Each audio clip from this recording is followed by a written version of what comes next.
guys, welcome to Classic TV Facts and Trivia. Thank you for stopping by. Today's video is on a pre-Brady interview with Florence Henderson, and she reveals who she really was as a person.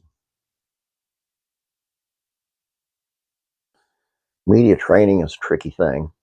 People with a whole network of studios hopes ride on them don't get to be their authentic selves. There's too much money at stake to risk slipping up and saying the wrong thing, so actors are taught to the right things to say, usually canned responses that won't ruffle any feathers. That's just the sit-down interviews. Sometimes in reading newspaper profiles, it's so clear that the star isn't even involved. A printed response seemed like they'd been coming straight from the public relations department. That's why early interviews can be the most revealing. It's like the subject hasn't learned how to be boring yet. They don't have those possessed Hollywood standard-issued boring replies. For instance, Florence Henderson was interviewed by Birmingham, New York Press and Sun Bulletin in 1966. That was 3 years before she became a household face on the Brady Bunch. While she certainly spent years in the smaller spotlight, she wasn't yet the megastar she'd later be. Brady Bunch would end up being a commercial juggernaut with ABC's hopes and dreams riding on its actors. But back in 1966, Henderson was free to speak her mind without network interference. The result is very telling of the kind of person Florence Henderson was. The ascending actress is already a star in her own right, guesting on NBC's A Telephone Hour. While she hadn't yet reached the height of her fame, Henderson understood that success meant sacrifice, and at the time, she was more than willing to hold on to what meant the most.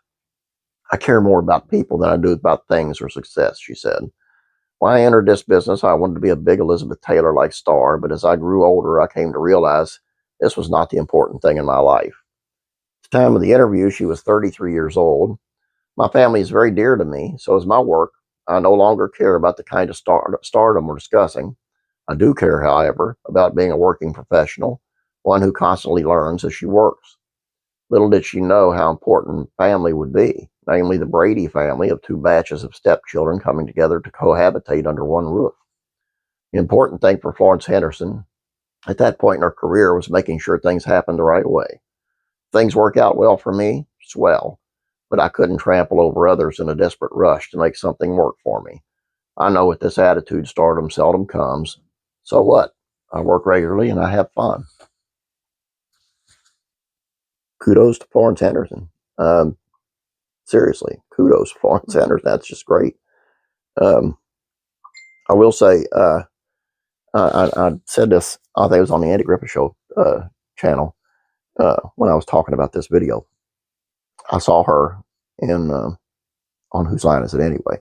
It's an improv show, if you don't know what it is. And they do stuff off the top of their heads, and she was a guest star with the likes of Ryan Stiles and Colin Mockery, Wayne Brady, I think maybe Greg Proops. I'm not sure who the other one was. Or it could have been Brad Sherwood. Anyway, she was hilarious. She did a great job, and a little bit more risque than Miss Brady. But she worked it, and I mean, the guys behind her, the guys working with her, just laughing just as hard as the audience was. I mean, it's a beautiful thing. If you can check it out, Whose Line Is It Anyway? Florence Henderson. You'll love it. Anyway, please subscribe if you have not yet. Please like this video. I appreciate it. You guys have a great day. God bless you. And I'm praying for you.